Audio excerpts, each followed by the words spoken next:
Ja, Krista, það var annan tímabil með Njarðvík, einhverju spá góðu gengi í vetur. Hvernig hefur undirbúningstímabilið verið hjá okkur?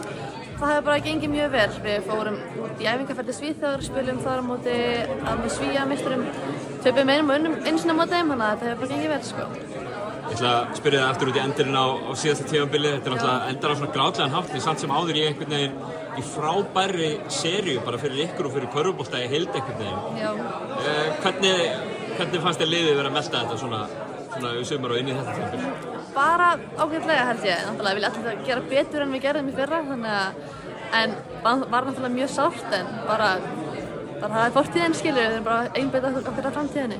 Hlýtur nú að hafa verið eitthvað sem þið hefði getað svona gengið frá stolt af samt sem áður eftir síðast tímabil? Já, alveg 100% sko, bara við erum ung lið og við gekk svona vel. Ég er bara mjög stolt af liðinu og bara spennt að sjá hvernig það mun ganga núna á þessu tímabili. Rosa hópur sem er búin að setja saman, fá Dani inn í þetta og það nú heldur betur stórt púslinn í hvaða lið sem er.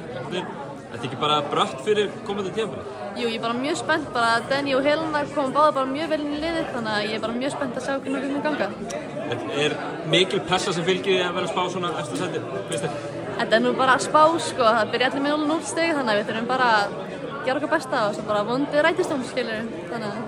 Kærar þakkir Krista og gangi ykkur vel. Takk fyrir. Takk.